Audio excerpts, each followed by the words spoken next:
ओम शांति। आज हम सब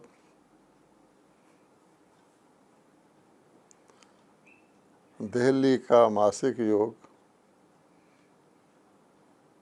एक बिल्कुल ही अलग विधि से कर रहे हैं।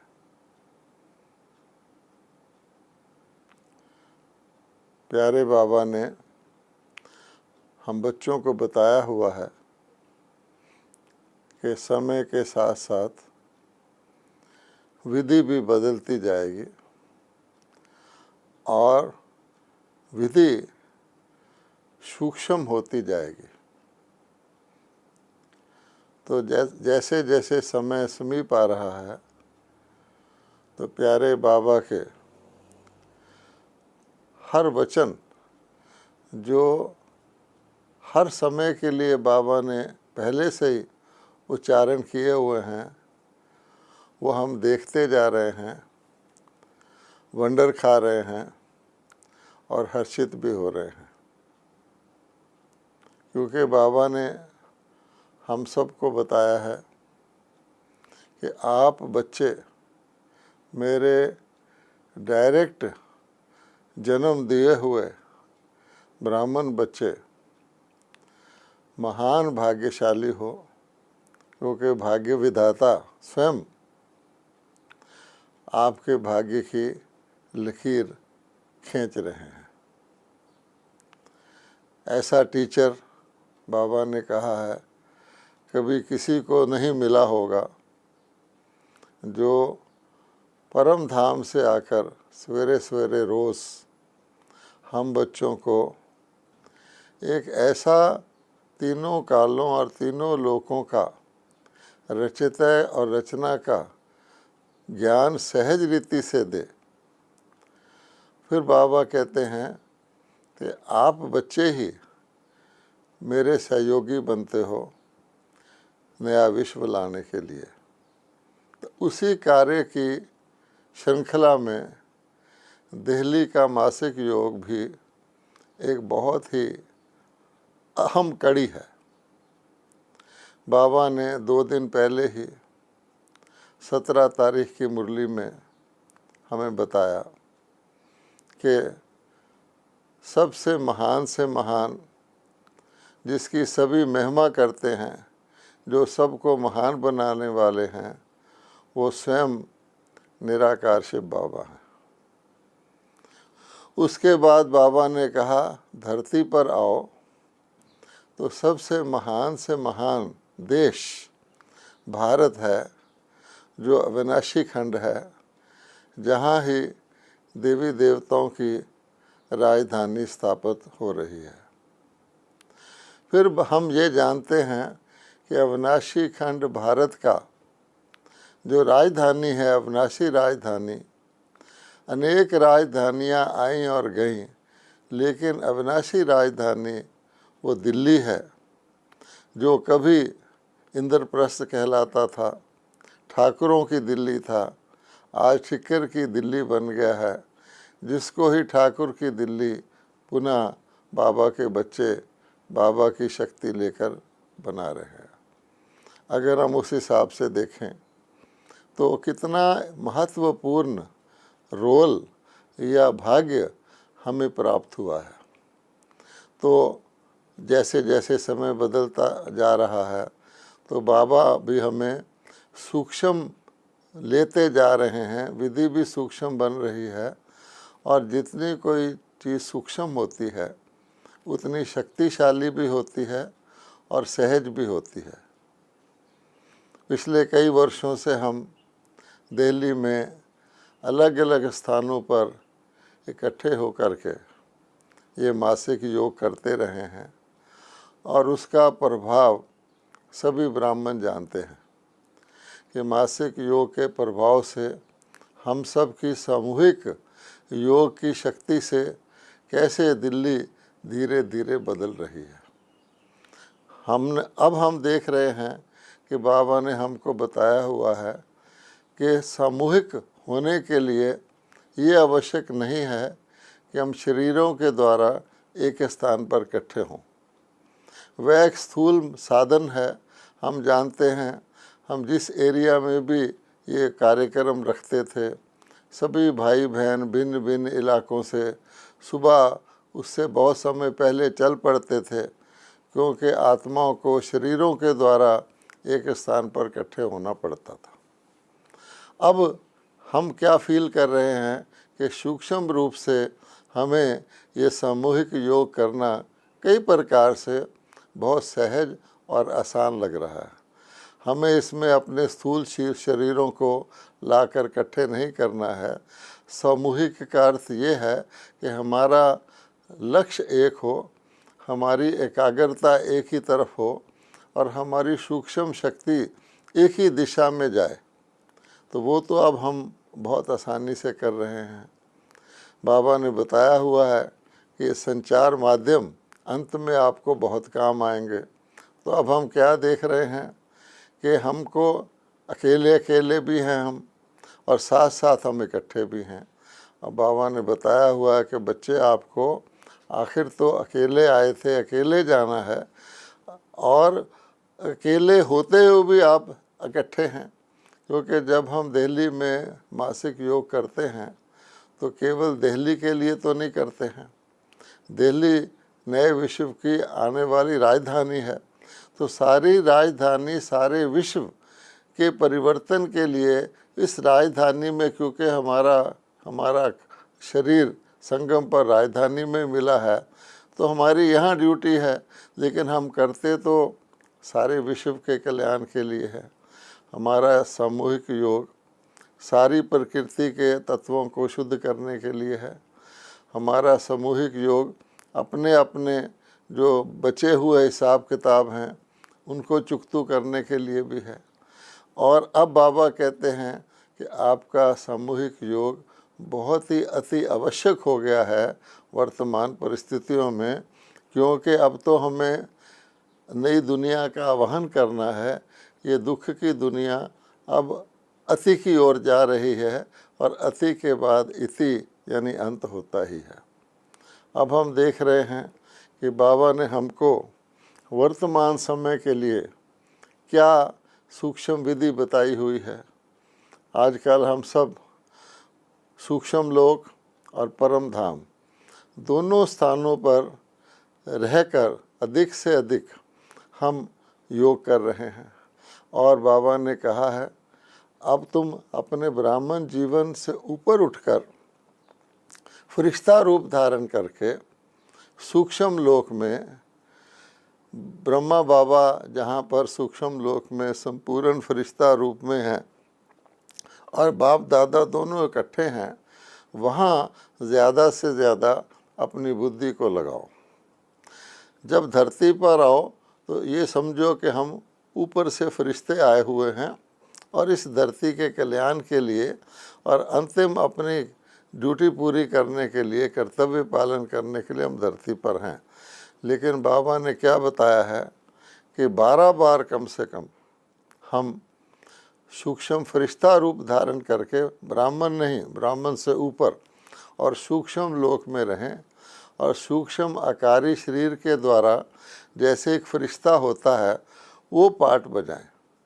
और साथ साथ 12 बार हम सारे दिन में अपने निराकार लोक में परम धाम में रहें, और परम धाम में हमारे परमपिता परमात्मा निराकार रूप से उनके साथ बुद्धि लगा करके हम शक्तिशाली बने। अर्थात बाबा कहते हैं वहाँ हम आत्मा के अंदर शक्ति भरें और इस सूक्ष्म लोक में रहकर हम उस शक्ति को यूज़ करें। तो वो सूक्ष्म चीज़ है। तो इसलिए हम सब अब जब ये योग लगा रहे हैं तो हम यहाँ पर धरती पर ब्राह्मण रूप में अपने लिए लगाते हैं, अपने हिसाब किताब चुकतू करने के लिए लगाते हैं। लेकिन जब हम सूक्ष्म रूप में चले जाते हैं, हम अपने फरिश्ता रूप में आ जाते हैं, तो फरिश्ता लेने वाला नहीं होता, अपने लिए नहीं होता, उसका धरती से रिश्ता ही नहीं होता। यानी शरीर रूपी धरती से भी उसका रिश्ता नहीं होता, उसका कोई स्थूल शरीर भी नहीं होता, उसका कोई शारीरिक व्याधि जैसे होती है, किसी को रोग है, किसी को तकलीफ़ है, किसी की आयु बड़ी है, किसी को कोई बीमारी है, सूक्ष्म लोक में तो होता ही नहीं ना, सूक्ष्म लोक में विकार होते हैं। इसलिए बाबा ने हमको बताया हुआ है कि निराकार रूप में हम निराकारी हैं और सूक्ष्म रूप में हम निर्विकारी हैं, अर्थात फरिश्ते को किसी प्रकार का विकार भी तंग नहीं करता, और स्थूल रूप में शरीरधारी रूप में हम निरहंकारी हैं, यानी जो मेरा शरीर मैंपन इससे न्यारे हैं, मैं और मेरे को छोड़ कर के हम यहाँ अभ्यास करते हैं फरिश्ता बनने का, और फरिश्ता लोक में जाकर हम फरिश्ता रूप से सेवा करते हैं। तो अब बाबा ने क्या कहा है कि सेवा का समय आ गया है, तो दिन में 12 बार हम अपने फरिश्ता रूप में आएँ, दिन में 12 बार हम अपने निराकारी रूप में रहें, अर्थात 24 बार हो गया, 24 घंटे होते हैं। तो फिर बाबा ने कहा ठीक है, अपनी अपनी दिनचर्या के अनुसार रात को सोने का टाइम भी निकाल लो, बाकी समय में आप ये 24 बार ड्रिल करो। और बाबा ने ये कहा है ड्रिल करो और धीरे धीरे ये कोशिश करो कि 24 बार का बीच का गैप अपना आपका निकल जाए, अर्थात आप सारा ही टाइम हम फरिश्ता रूप और निराकारी रूप को धारण करते हुए बाकी समय इस साकार सृष्टि में अपना पार्ट बजाएं, यानी हम डबल लाइट हो जाएं, तो ये और भी अच्छा हमारे लिए है। तो फिर बाबा कहते हैं जब ये गैप पूरा हो जाएगा उसी को कहा जाएगा निरंतर योगी। मातेश्वरी जी की मुरली जो 17 तारीख को चली है, उसमें भी मातेश्वरी जी ने बताया है श्वासोश्वास योग लगाना, श्वासोश्वास बाबा को याद करना, यही हमारा कर्तव्य है। तो जब हम 24 बार का अभ्यास बढ़ाएंगे और धीरे धीरे उसके बीच का गैप पूरा करेंगे, तो फिर ये हमारा निरंतर श्वासोश्वास योग हो जाएगा। तो उस स्थिति में रह करके हम डबल लाइट हो जाएंगे। तो बाबा कहते हैं जो डबल लाइट होगा, जितना हम डबल लाइट होंगे उतनी हमारी स्पीड भी तेज़ होगी, रास्ते में कोई रुकावट नहीं होगी, हम कहीं भी पहुंच सकेंगे और हम देने वाले बन जाएंगे। वास्तव में बाबा ने हमें बताया हुआ है कि देवता, सतयुगी देवता जो हमारा फाइनल स्वरूप है, वो देवता कुछ देते नहीं हैं, क्योंकि देवताओं की दुनिया में तो सतयुग और त्रेता में तो कोई लेने वाला ही नहीं है जिसको वो देंगे, लेकिन जो कुछ देते हैं, जिस कारण से उनका नाम देवता बनता है, वो तो संगम पर ही है। तो बाबा ने हमको बताया हुआ कि देखो आपके लिए मैं परम धाम से धरती पर आया और आपके लिए मैंने संगम युग रचा, जिसको पुरुषोत्तम संगम युग बाबा कहते। कितनी इसकी महिमा है कि सभी पुरुषों से उत्तम बनने वाले उनका युग।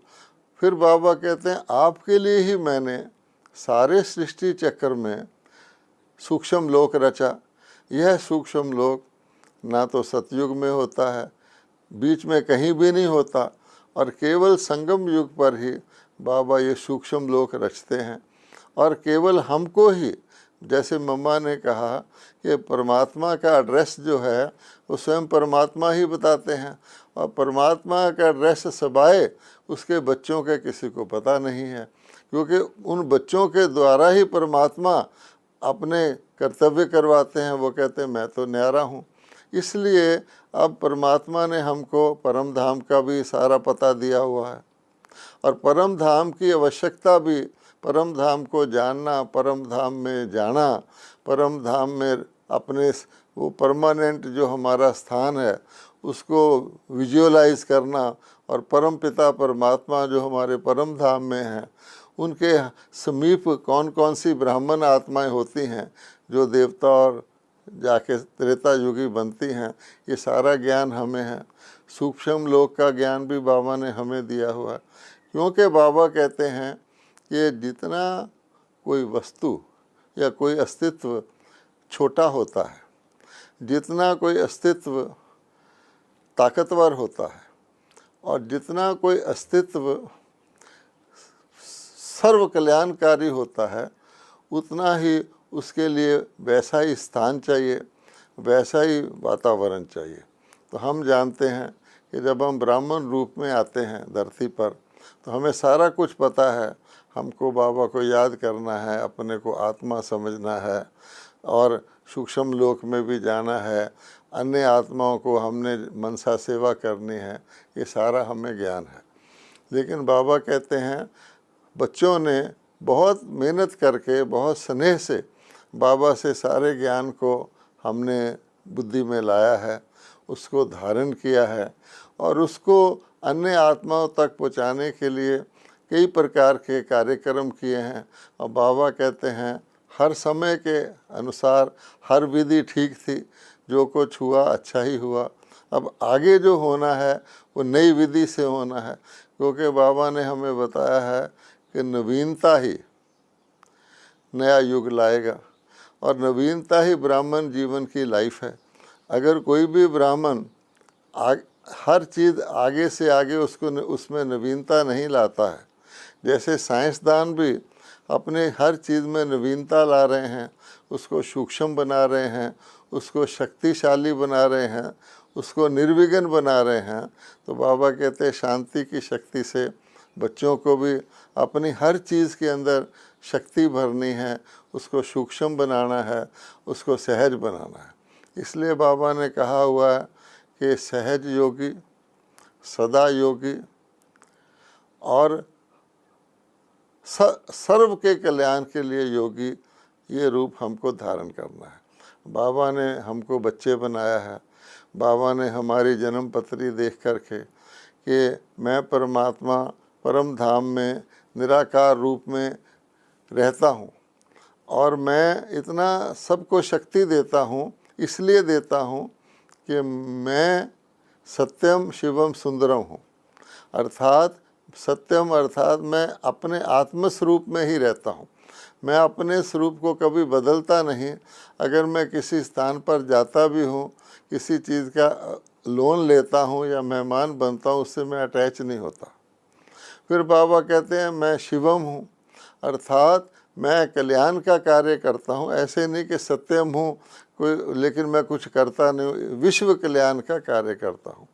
और सुंदरम हूँ अर्थात मेरे में इतना आकर्षण है कि सभी आत्माएं मेरी तरफ आकर्षित होती हैं, डायरेक्टली या इनडायरेक्टली मेरे से कनेक्टेड रहती हैं। सारे वृक्ष की आत्माएं, जो बीज है, बीज का कनेक्शन सारे वृक्ष से रहता है और आदि में भी बीज होता है और अंत में भी बीज होता है। इसलिए बाबा कहते हैं विस्तार से सार में अंत में आते हैं, आदि में भी होते हैं और वो संगम युग है। तो हम सबको भी बाबा ने अपने साथ रखा हुआ है कि आप आत्माएं भी अपने सत्य स्वरूप को, आत्म स्वरूप को जानते हो और सत्य स्वरूप के अंदर हमें किसी का भी आधार लेने की आवश्यकता नहीं होती। हम अपने निजी शक्ति के आधार से ही सारा कार्य कर लेते हैं। और साथ साथ जो हमारा सुंदरम स्वरूप है, उसका अर्थ ये है हम किसी चीज़ से आकर्षित नहीं होते, बल्कि हर चीज़ हमारी ओर आकर्षित होती है। शिव बाबा किसी से आकर्षित नहीं होता, वो बिल्कुल न्यारा है और हर चीज़ शिव बाबा की तरफ आकर्षित होती है या उस पर निर्भर रहती है। इसलिए बाबा कहते हैं मैं प्यारा भी हूँ। तो हमें भी बाबा वही गुण सिखाते हैं कि देखो बच्चे, सुख दुख, अच्छा और बुरा, हानि और लाभ, उस्तत और निंदा, ये दोनों चीज़ें आपको इंडिपेंडेंट होने नहीं देंगी, लाइट स्वरूप बनने नहीं देंगी। हम अच्छी तरह से, ब्राह्मण अच्छी तरह से जानते हैं कि जो नुकसानकारक चीज़ें हैं वो हमें उनसे बचना चाहिए। जैसे हमारे विकार हैं, हमारी और चीज़ें हैं, आदतें हैं, लेकिन प्रकृति का आधार है। लेकिन बाबा कहते हैं बच्चे खुशी में ये भूल जाते हैं कि जिनको हम अच्छा समझते हैं वो भी हमें बांध सकती है। जैसे बाबा कहते हैं हानि लाभ, तो लाभ हो रहा है हमें आध्यात्मिक ढंग से, हमारी प्रोग्रेस हो रही है या हम किसी का ज्ञान दे रहे हैं, इसी प्रकार से जय पराजय, मान अपमान, उस्तत निंदा, तो हम जो अच्छी अच्छी चीज़ है उसको अच्छा मान के उसके साथ भी अटैच हो जाते हैं। तो बाबा कहते हैं जो बिल्कुल टोटल डिटैच होगा वही किसी चीज़ से प्रभावित नहीं होगा और वही सबको प्रभावित कर सकता है। तो हम अपनी अपनी किसी न किसी स्थान पर हमने 98% भी अगर अपनी अटैचमेंट्स को छोड़ दिया है, अच्छी चीज़ें जिनको हम पसंद करते हैं उनको हमने अलग कर लिया, 2% अभी भी बाकी है। जैसे कि मान लीजिए देवता पद, और देवी बाबा कहता है मैं देवता आपको ही बनाता हूँ क्योंकि मुझे पता है कि जो देवता बनेंगे एक दिन वही जा कर के फिर नीचे भी आएंगे। तो बिल्कुल नीचे ना आए कोई, वो तो परमात्मा कहते मैं ही हूँ, न्यारा और प्यारा हूँ।